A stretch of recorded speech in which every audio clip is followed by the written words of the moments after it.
Good morning, students.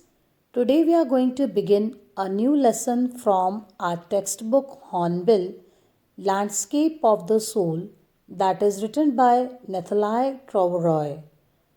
Nathalie contrasts Chinese art with European art by using two stories and tells us how the Chinese view of art differ from the European view of art. In this story, Landscape of the Soul, the author presents two instances of paintings to show the beauty and difference in the perception of painters. As the story proceeds, it conveys that the emperor may rule within the kingdom, but the artist is the only one who knows his painting within. Nathalie Troveroy was born on February 2, 1975. She is the wife of Belgian ambassador to India. She has traveled to various cities in the world with her husband. Nathalie has been imbibing the cultures of various cities she visits. She holds a master's degree in history of art and archaeology with a specialization in Japanese art from the Catholic University of Leuven in Belgium. She is pained at eroding heritage of Delhi. The problem is that Delhiites don't have a sense of belonging, she says, and adds a majority of people staying in Delhi are migrants from pre partitioned Punjab or from states like Bihar or southern India. A need to preserve the heritage is missing. Nathalie Troveroy is an art historian who came in limelight because of her translations. Students, Nathalie contrasts Chinese art with European art by using two stories and tells us how the Chinese view of art differ from the European view of art. A European painting reproduces an actual view, whereas a classical Chinese painting is an unreal one. The European painter wants the viewer to look at a particular landscape exactly as he saw it. The Chinese painter does not choose a single viewpoint. You can travel to it from any point. The Chinese landscape is not real, but a spiritual one. So, the landscape of the soul is a chapter which talks about the illusionistic paintings which painters made, decreasing the difference between what was real and what was illusionary. Hence, the entire description revolves round the landscape. So, the title is justified here, Landscape of the Soul. This extract highlights the basics of art, Chinese and European. So, these present a study in contrast. Now, let's begin the lesson, children. Anecdote is a short story with moral lesson. Delicate realism is a concept that is talking about reality. Figurative painting is symbolic painting. Illusionistic likeness is similar to something real, but actually it is an illusion, not the real one. Conceptual space is a space that is provided with the concept. Now let's begin the lesson that is on page number 34 of Hornbill text. A wonderful old tale is told about the painter Wu Daozi, who lived in the 8th century. His last painting was a landscape commissioned by the Tang Emperor Zhuangzong to decorate a palace wall. The master had hidden his work behind a screen, so only the emperor would see it. For a long while, the emperor admired the wonderful scene, discovering forests, high mountains, waterfalls, clouds floating in an immense sky. men on hilly paths, birds in flight. Look, sire, said the painter, in this cave at the foot of the mountain dwells a spirit. The painter clapped his hands and the entrance to the cave opened. The inside is splendid, beyond anything words can convey. Please let me show your majesty the way. The painter entered the cave, but the entrance closed behind him, and before the astonished emperor could move or utter a word, the painting had vanished from the wall. Not a trace of Woodhouse's brush was left, and the artist was never seen again in this world. So, children, as I told, that we are going to lay a complete contrast between Chinese and European view of art in this lesson. As the title says, Landscape of the Soul. Landscape, children, is a painting that is painting of a countryside. It can also be termed as a style of painting. The lesson sees art as a spiritual journey to the inner recesses of the painter's mind, and a layman onlooker conceptualizes art on its visual aspect. Only the painter can show the way to its soul that is being elaborately described through this story. There was a painter named Wu Daozi who lived in 8th century, and his last painting was a landscape that he prepared by he was asked by Tang Emperor Zong to prepare, and when he made this landscape he decorated it on a palace wall, and the painter had hidden his work behind a screen so only the emperor would see it. Then, after a long while, the emperor admired the wonderful scenery. He discovered the forest, then high mountains, waterfalls, clouds floating, everything he appreciated. The painter said that, look, sire, sire is sir. So he said that in the cave that was drawn in the painting at the foot of the mountain, he said that there dwelled a spirit. And the painter clapped his hands just in front of that cave, on the entrance to the cave, and he said that inside it was beautiful, it was gracious, it was splendid. And then he told that he would only be making understand the king about the painting, the spirit of the painting. The painter entered into the cave of the painting and then disappeared, and with him the painting also got disappeared.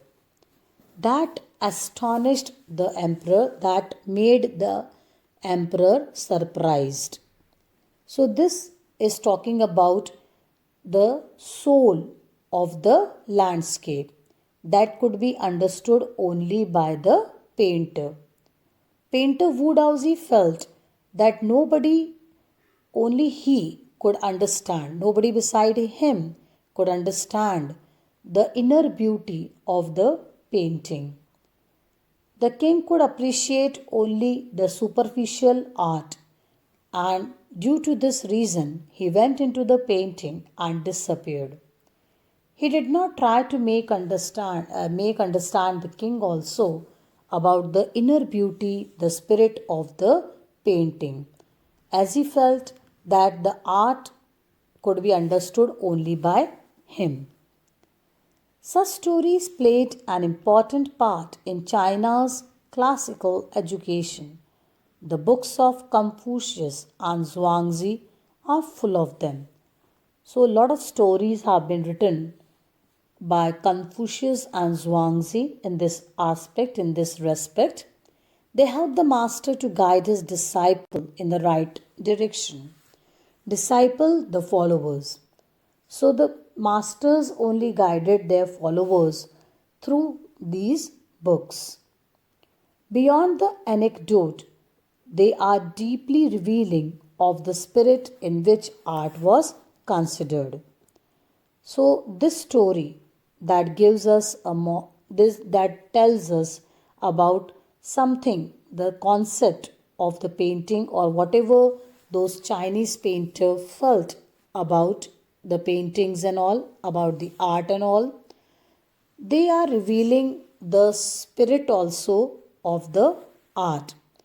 What these painters used to consider the art as, that is described through their art, through their creation.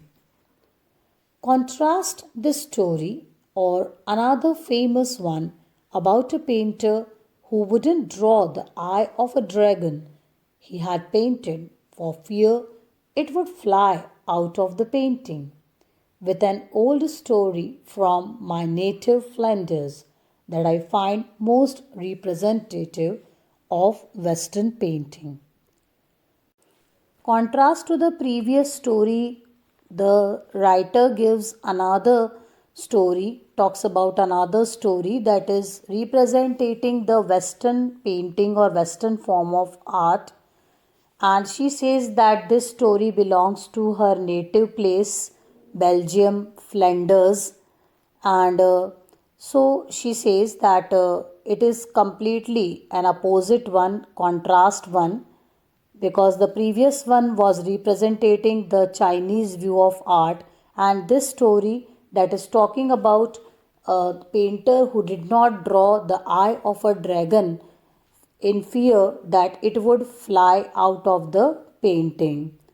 So it is in complete contrast with the Chinese form of art, and she talks about the European view of art, the Western painting, Western form of art.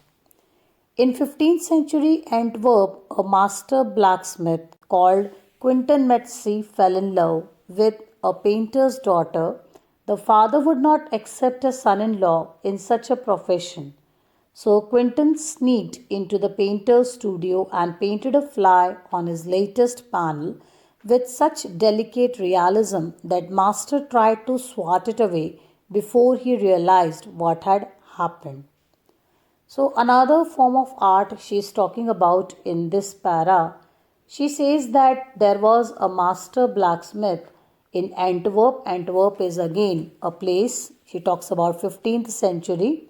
Quentin Metzi was a person who fell in love with a painter's daughter. He was a blacksmith and he wanted to marry the painter's daughter. And the painter father, he wanted the son-in-law also of the same profession. That is, he wanted the son-in-law also as a painter. So what did Quentin do is that stealthily, sneaked means stealthily, he went into the painter's studio and drew a small fly on the latest panel, the place where he was painting, with such delicate realism. Delicate realism, children, is a concept of art, a form of art where the thing appears to be real. So, delicately it was drawn, beautifully, artistically it was drawn, and it appeared to be real. The fly appeared to be real on the panel. So, when the master went and he saw the fly on the panel, he wanted to crush or remove that fly from the panel. And then soon he realized that that fly was not the real one. Quentin was immediately admitted as an apprentice into his studio. He married his beloved and went on to become one of the most famous painters of his age. So, children, Quentin did not take any training to become an artist. Still, he became a great artist because he had that that art. He had the artistic viewpoint. He drew the things delicately, realistically, and therefore he was admitted by the painter who was father of of his beloved, and immediately he was allowed to become the attendant of him as well, and then later on he became the very famous painter of his age. So these two stories illustrate what each form of art is trying to achieve. The previous story that she talks about, the dragon one, and this story of Quentin Metzi one, she says that both the stories illustrate, they describe what each form of art is trying to achieve, a perfect illusionistic likeness. Perfect illusionistic likeness means that appears to be real. That is very similar to something that is real, and it appears to be real. So this is the kind of art that is represented by European artists, that are shown by the European artist. This shows the essence of inner life and spirit in Asia. Now, the essence of inner life and spirit in Asia, the Chinese view of art is showing the essence of inner life and spirit in Asia, while the European view of art is talking about the illusionistic likeness. That is, it appears to be real. So, students, Wu Daozi's story is talking about something that is not a real one. One can view and enter from any point in whichever manner he wants to understand. It is talking about the spiritual aspect of the painting. It is talking about the inner aspect of the painting. It is actually not the real concept. But the Western painters, they believe in figurative painting. Figurative paintings are the real one. They appear to be real. They appear to be representative of whatever is there in the nature. They can be symbolic. They can be made to understand only with the help of the painter. So Western painters, they use the symbols. Chinese painter, they leave it on the onlookers and the spectators to understand from their own viewpoint, and they give the audience liberty to understand their form of art, but they do not mean to reproduce any actual view. They are concentrating upon the spirit. They are concentrating upon the essence of the painting. Their painting do not appear to be real ones. In the Chinese story, the emperor commissions a painting and appreciates its outer appearance, but the artist reveals to him the true meaning of his work. The emperor may rule over the territory he has conquered, but only the artist knows the way within. Let me show the way, the Tao, the word that means both the path or the method. Tao means two. So it means both the path and the method. So in the Chinese story, we understand that the path will also be shown by the painter to understand the painting or the form of art, and the method, how can the painting be understood or how the art can be understood, that also will be shown or made to understand by the painter. And mysterious work of universe. So there is something essential, something full of spirit in the Chinese form of art, something mysterious form of art. The painting is gone, but the artist has reached his goal beyond any material appearance. So the goal, the target of the Chinese painter or the Chinese artist is beyond any material appearance. It is concentrating more on something that is spiritual, while the Western painter is going to allow you to understand the symbol or the symbolic painting of him, the figurative painting of him.